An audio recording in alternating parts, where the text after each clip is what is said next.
일부러 제가 아침에 도착해서요 옆에를 다 블라인드를 올렸습니다. 너무 자연이 너무 좋은 것 같고 또 오늘 함께 나눌 메시지의 내용과도 좀 부합하는 것 같아서 올렸는데, 제가 이렇게 쳐다보고 있으니까 제가 미국 온 지 이제 한 13년쯤 지나가고 있는 것 같은데, 처음 제가 버지니아로 유학을 왔었거든요.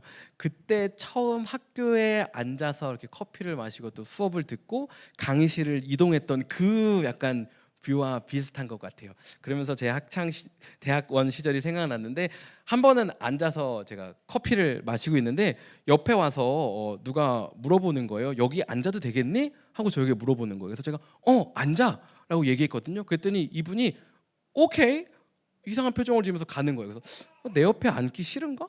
내 옆에 앉기 싫으면서 왜 물어봤지? 하는 생각이 들었어요. 근데 이와 비슷한 일이 얼마 지나지 않아서 또 일어났는데, 제가 수업을 들으려고 강의실에 앉아 있는데 똑같이 누가 제 옆자리에 와서 여기 앉아도 되겠니? 하고 물어보는 거예요. 그래서 제가 Sure, of course 이렇게 얘기했어요. 그랬더니 저를 또 보더니 오케이 하면서 가는 거예요. 그래서 이게 뭔가 잘못됐다, 무언가 잘못됐다라고 생각을 들어서 알아보니까 여기 앉아도 되니라고 물어본 게 아니고 여기 자리 있니? 라고 물어본 거예요.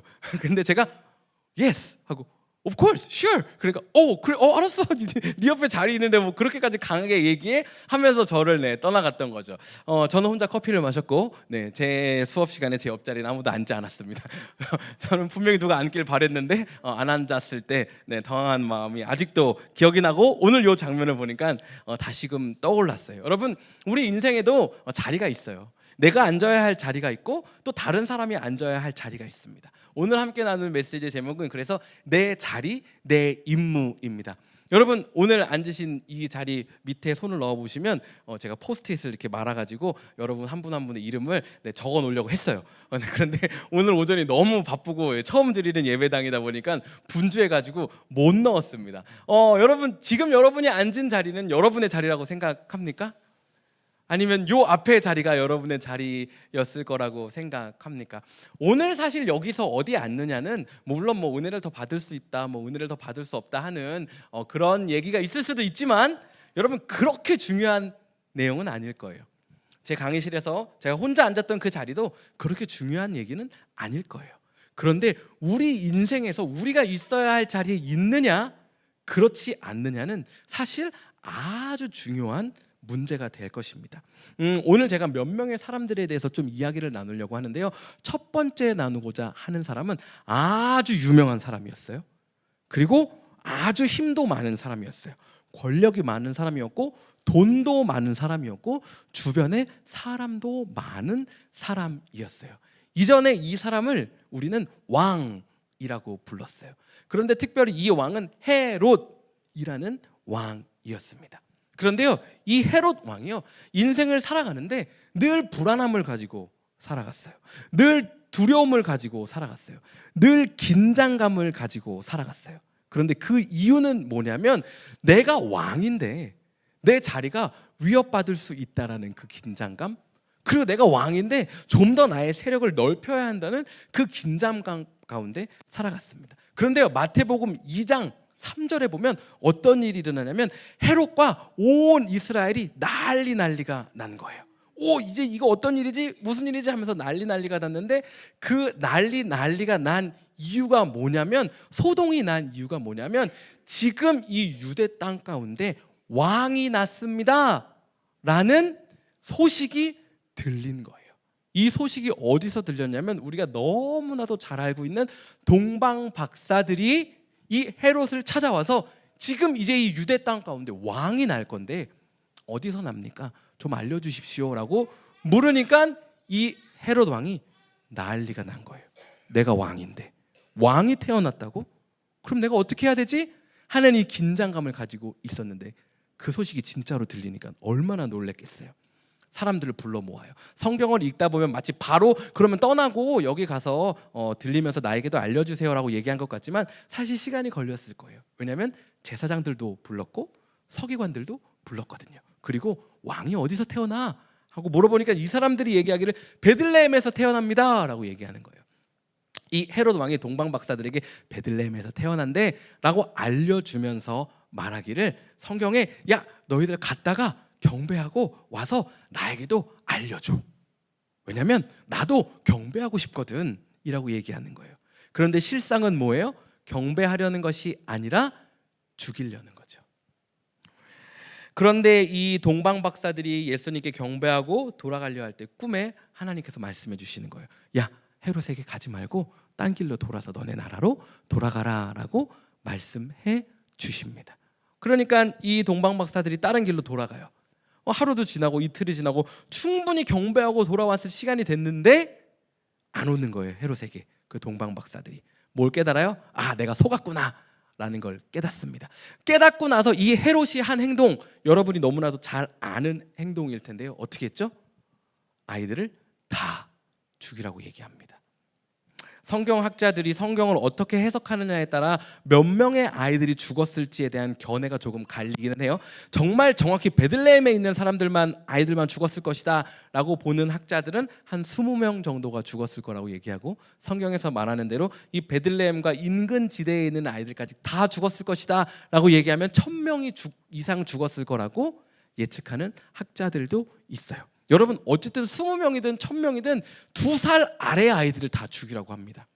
여러분, 2살이면 어떤 아이냐면요, 조그마한 아이 막 이렇게 모유 주고 있는 그런 아이가 아니에요. 2살이면요 지금 이렇게 이 낑낑하는 시아보다 훨씬 나이가 많아요. 지금 오늘 모처럼 예배 시간에 잠자고 있는 저희 둘째 아이, 제가 2살이에요. 제가 10개월이 더 지나도 2살이에요. 여러분, 그러니까 2살이면 어떤 애요? 조그만 아이를 막 깐난쟁이 사람인 것처럼도 안 보이는 그 깐난 애기가 아니에요. 헤롯이요 얼마나 지금 obsessive 돼 있냐면, 얼마나 미쳐 있냐면요, 내가 왕인데 내 왕자리를 뺏는 누군가 태어났어? 그러면 그 지역에 있는 애들을 다 죽여. 근데 1살 불안해, 2살 밑으로 다 죽여. 여러분, 지난번 우리 성지순례 세미나 나눴던 것처럼 동방 박사들이 이미 뜬 별을 보고 왔기 때문에 이 예수님이 이미 어느 정도 자랐을 가능성이 있거든요. 그랬기 때문에 2살 아래로는 다 죽이라는 거예요. 여러분, 코비드-19, 이 코비드 블루가 엄청난 파급력이 있었잖아요. 여러분, 이때도 마찬가지예요. 아이 한 명이 죽는다고 생각해 보세요. 그럼 그 아이 죽는 걸로 끝나는 거예요? 아니요. 그 부모는 얼마나 슬픔에 빠지겠어요? 이 아이가 죽으면 여러분, 부모만 슬퍼요? 부모와 연관되어 있는 일가 친척과 친구들이 다 함께 슬프잖아요. 한 명만 죽어도 적어도 100명은 슬픔에 빠지는 거예요. 그런데 20명이 죽으면 몇 명이 슬픔에 빠지겠어요? 1000명이 죽으면 몇 명이 슬픔에 빠지겠어요? 지금 이 헤롯이 자기의 왕자를 지키기 위해서 내린 결정 때문에 온 도시가, 어쩌면 온 이스라엘의 슬픔으로 가득하게 되는 거예요. 여러분, 헤롯이 왜 이렇게 미친 거예요? 왜 이렇게 미친 거예요?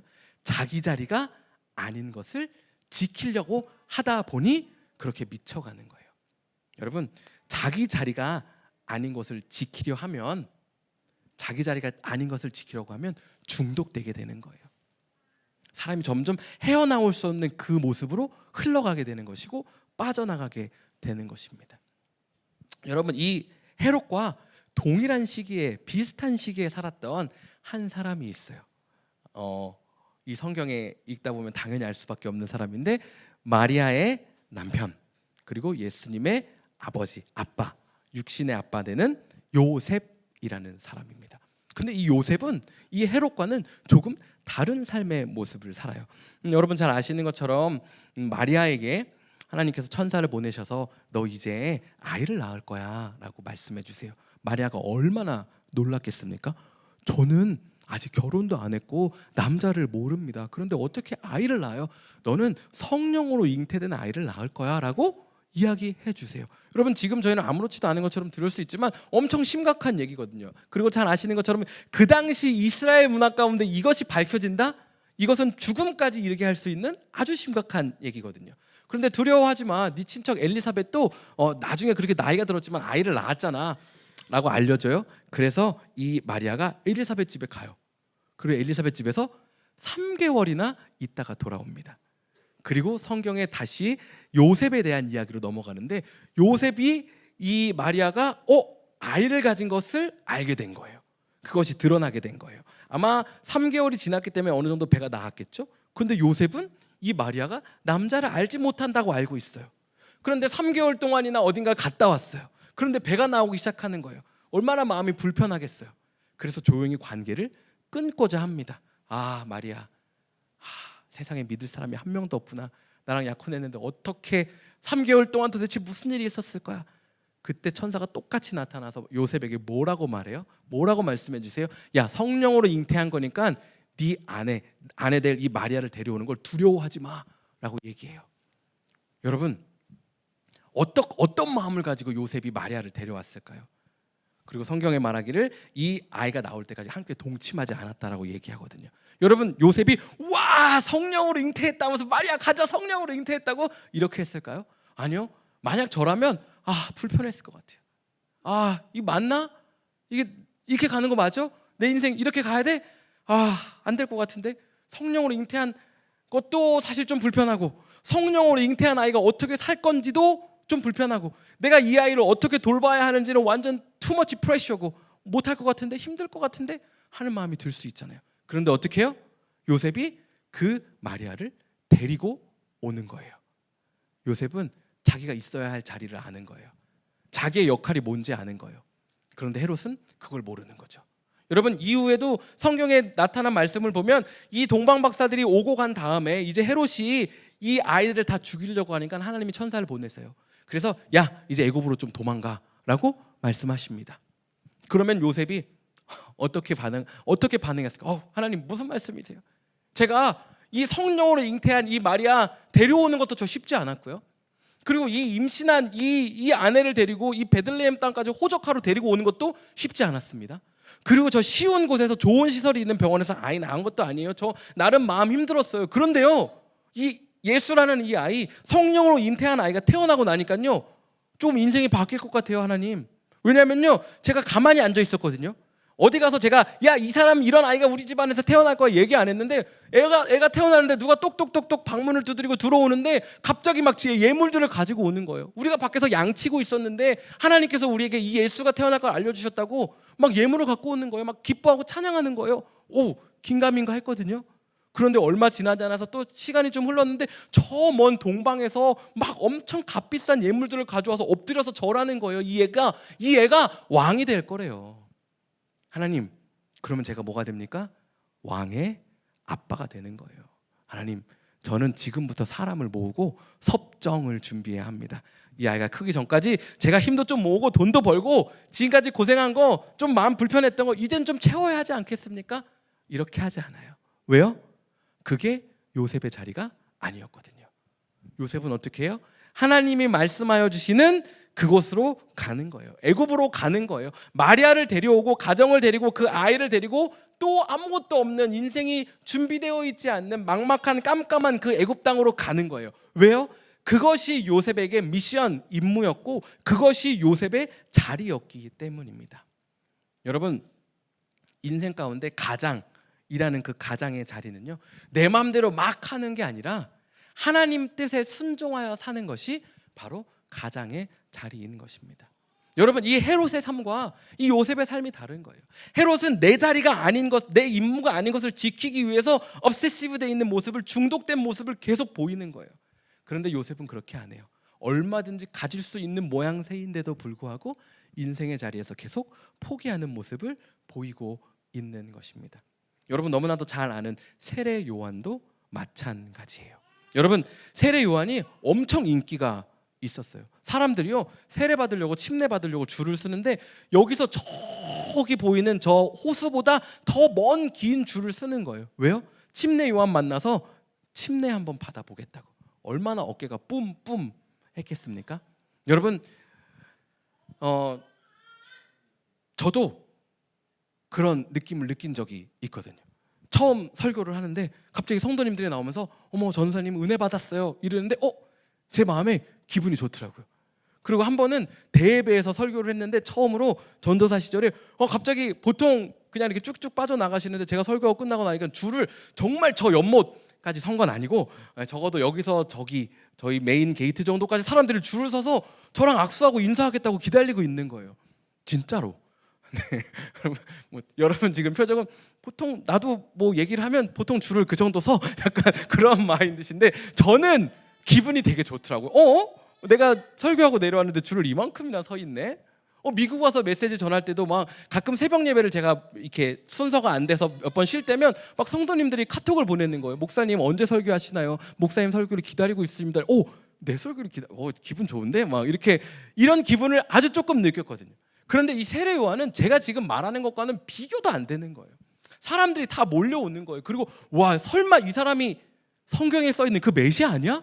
막 이렇게 인기가 막 엄청 올라가고 막 주목받고 있는 그러한 상황이에요. 그런데 이 세례 요한이 예수님을 보고 어떡합니까? 헤롯처럼 반응하지 않아요. 요셉처럼 반응합니다. 어떻게 반응하냐면요, 야, 나는 이 예수님 오실 이 앞길을 닦아놓기 위해서 온 사람일 뿐이야. 그는 흥하여야 하겠고 나는 망해야 돼. 내가 없어져서 이 사람이 알려지고 이 하나님의 아들 예수님의 사역이 펼쳐질 수 있다면 난 얼마든지 그렇게 할 수 있어. 나는 이 예수님 신발끈 풀기에도 부족한 사람이야. 여러분, 이 세례 요한이 자기가 어떻게 살아야 하는지, 자기의 역할이 무엇인지, 자기의 위치가 무엇인지, 자기가 어디에 앉아야 하는지 정확하고 명확하게 알고 있었다라는 것입니다. 성경은 이러한 사람을 복 있는 사람이라고 말해요. 복 있는 사람은 오만한 자의 자리에 앉지 아니한다고 말하고 있습니다. 여러분, 다시 한번 물어보고 싶어요.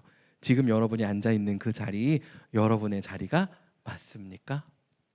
여러분의 인생에서 여러분의 살아가고 있는 그 자리, 여러분의 자리에 맞춰서 살아가고 있느냐는 것입니다. 여러분, 이거 너무 멀리 안 봐도 돼요. 가슴 아픈 이야기인데 요 바로 옆에 K-프레시라는 한국 마트가 있었습니다. 최근에 가보신 분은 아시겠지만 너무 안타깝지만 망했습니다. 저와 아내와 정말 간절히 바랬어요. 망하지 않기를, 오래 되기를, 잘 되기를 기도했어요. 가까우니까 너무 잘 됐으면 좋겠고, 여기 지금 막 세 번째 들어오는 가게니까 너무 잘 됐으면 좋겠어요. 근데 결국에 망했어요. 여러분, 한번 예를 한번 들어볼게요. K-프레시 앞에 푸드코트에 한 스토어 입점하는 분이 예를 들어서 입점 전에 저를 찾아온 거예요. 그리고 저에게 물어보는 거예요. 목사님 기도하신다면서요. 그리고 이 세상 그렇게 하나님께서 뜻도 알려주시고 하신다는 얘기를 제가 들었습니다. 제가 K-프레시에 푸드코트를 넣으려고 하는데 들어가야 할까요? 말까요? 그런데 제가 가만히 앉아있더니 안 돼. 3년 봅니다. 저는 막 이렇게 얘기를 했다고 한번 생각해 보시죠. 지금 여기는 안 돼요. 3년이고 여기 넣으면 돈 다 날립니다 라고 제가 얘기를 했다고 생각해 보세요. 그런데 이분이 알겠습니다 하고 돌아가시더니 거기 푸드코트를 여셨어. 그리고 지금 모든 재산을 다 날리고 이제 망하게 된 거예요. 그리고 저를 다시 찾아오는 거예요. 목사님 하면서 찾아와요. 그럼 제가 어떻게 반응해야 될까요? 저리 가! 내가 망한다고 했습니까? 안 했습니까? 그 3년 본다고 했는데 3년 딱 됐죠? 내가 이런 사람이에요. 그 내 말을 들었어야지. 아유, 그 돈이면 그 노력이었으면 이게 뭡니까? 다시 나 찾아오지 마세요 하는 게 제가 해야 될까요? 제가 그렇게 반응할까요? 여러분, 목사의 자리에서 목사가 해야 되는 건 뭐예요? 슬퍼하는 이들을 위해서 함께 슬퍼하는 거잖아요. 울고 있는 이들을 향해서 함께 우는 거잖아요. 내 말이 맞고 틀리고를 말하는 거. 그러니까 당신이 잘못했어요. 당신은 비난받아야 돼요. 누가 목사를 그 자리에 앉혔냐는 거예요. 누가 다른 사람을 판단하고 누가 다른 사람을 비판하는 그 자리에 저와 여러분을 앉게 했냐는 거예요. 여러분, 직장에서, 학교에서, 그리고 가정 안에서, 우리가 속한 공동체 안에서 저와 여러분이 하고 있는 역할과 자리, 혹시 방금 제가 말한 것처럼 거봐, 내가 그거 아니라 그랬잖아, 네 때문이야, 너 때문이야, 네 잘못이야, 막 say sorry 100번 막 이런 거, 혹시 저와 여러분이 앉지 않아야 하는 그 자리에 앉고 있지는 않느냐는 거예요. 아파하고 있는 사람, 힘들어하고 있는 사람, 소망이 끊어진 그들에게 소망 잡을 수 있는 그 소망마저 끊어버리는 그 위치를 저와 여러분이 차지하고 있지는 않느냐는 것입니다. 여러분, 저와 여러분이 차지해야 되는 그 역할과 위치는 소망을 주는 거잖아요. 희망을 주는 거잖아요. 위로하는 거잖아요. 여러분, 혹시 화면 다 떴나요? 다 떠버렸네요. 모든 남편의 공공의 적 누구죠? 모든 남편의 공공의 적 모르세요? 션이라는 연예인이 있습니다. 모든 남편들의 공공의 적이에요. 저는 션 씨를 너무 만나보고 싶은데 아직도 이해할 수 없는 게 이렇게 TV 프로그램에서 패널들이 나와서 션에게 물어봤어요. 아내가 혜영이라는 자매거든요. 혜영 자매가 당신과 다른 것을 주장할 때 싸울 때 당신은 어떻게 합니까? 라고 물어봤어요. 진짜 남자 패널들이 다 쳐다보고 있어요. 뭐라고 대답하나. 션이 얘기하는 거예요. 그럼 저는 기다리죠. 이러는 거예요. 충분히 생각하고 내 얘기를 들어줄 수 있을 때까지 들어주죠. 그러니까 남자들이 막 흥분하면서 그래도 계속 안 들어주면 어떻게 하냐고. 그러니까 또 다시 막 주목하고 있어요. 뭐라고 대답할까? 그러면 또 얘기해요. 막 점점 화가 나죠. 막 그런 얘기 똑같은 거 하고 있으니까 공공의 적이에요. 그래서 그런데 그래도 안 들으면 어떡할 거냐고 하니까 션이 말하길 제가 그렇게 여러 번 말했는데도 저와 의견이 다르고 자기 걸 주장하면 그럼 혜영이가 맞는 거예요. 이런 얘기를 하는 거예요. 네, 공공의 적으로 급부상되는 거죠. 여러분 물론 저는 이 션과 혜영 가정이 이러면 안 된다고 생각합니다. 모든 가정을 다 깰 수 있는 위험에 있어요. 어떤 의미에서냐면 여러분 션만 그렇게 하지 않을 거예요. 분명히 혜영이라는 아내분도 그렇게 할 거예요. 그럼 어떻게 해야 돼요? 션이 방송 활동하는 만큼 혜영도 같이 방송 활동을 해줘야 돼요. 저는 이렇게 합니다. 안 해주니까 이 션의 말하는 이게 마치 일방인 것처럼 보여질 수 있거든요. 여러분 무슨 얘기냐면요, 이 션이 보이고 있는 이 반응이 남편이 아내에게만 보여야 하는 반응이 아니라는 거예요. 아내가 역시나 남편에게 보여야 하는 반응이고 목사가 성도에게 보여야 하는 반응이고 성도가 목회자에게 보여야 하는 반응이라는 거예요. 다투고 분쟁하고 누군가를 판단하는 이 집행자 판단자의 자리에 저와 여러분을 예수님이 앉히신 적이 없다라는 거예요. 듣고 이해하고 공감하고 위로하고 격려하는 그 자리에 저와 여러분이 있기를 바란다라는 것입니다.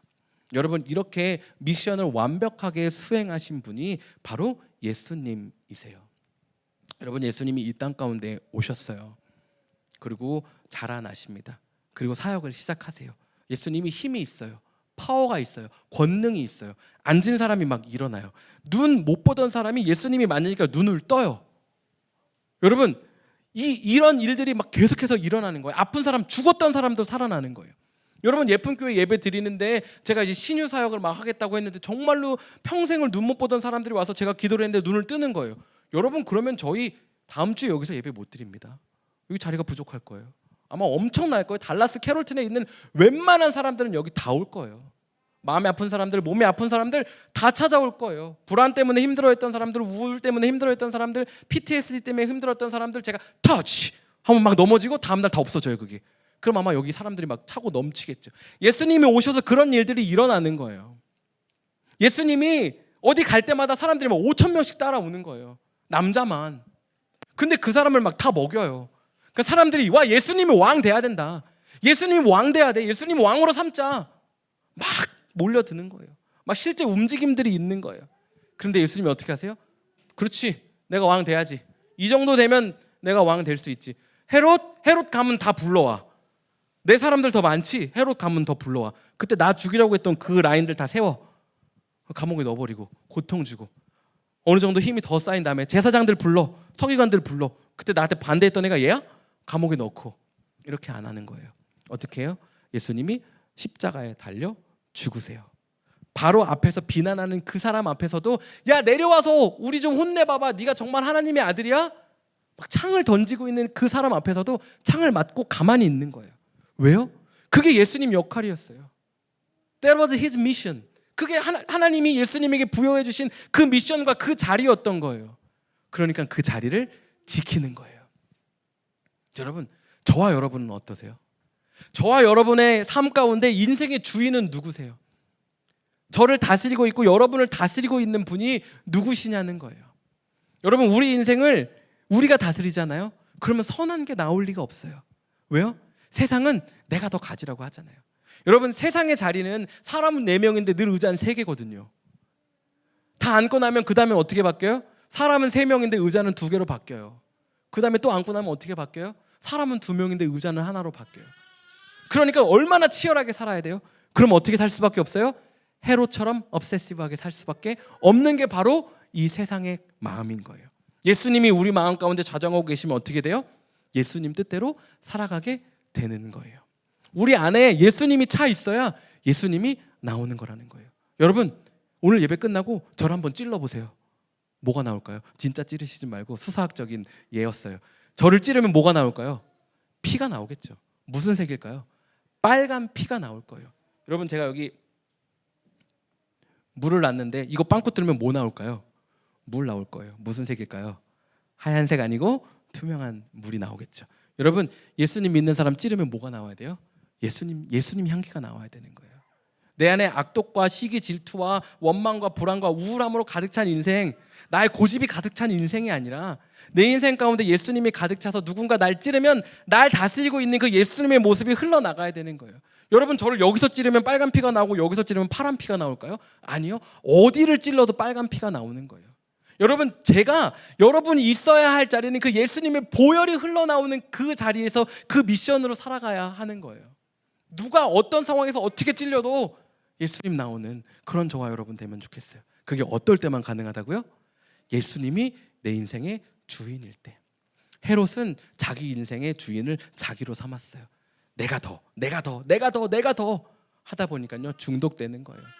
정말 끔찍하고 무서운 일도 할 수 있게 되는 거예요. 여러분, 이제 곧 성탄절이잖아요. 예수님 나심을 우리가 기억하고 축하하고 축복하는 그 시기에 우리 안에 그 예수님으로 채우고 그 예수님이 주인 되도록 사는 저와 여러분 되면 너무나도 좋겠습니다. 우리 시간 함께 좀 찬양하고 기도하고 싶은데요. 이 시간 기도할 때 우리 마음으로 진실됨으로 좀 고백하면 좋겠어요. 하나님이 내 인생의 주인 되십니다. 하나님이 내 인생의 왕 되십니다. 라고 함께 좀 고백하고 또 찬양하고 함께 기도하는 시간 갖도록 하겠습니다.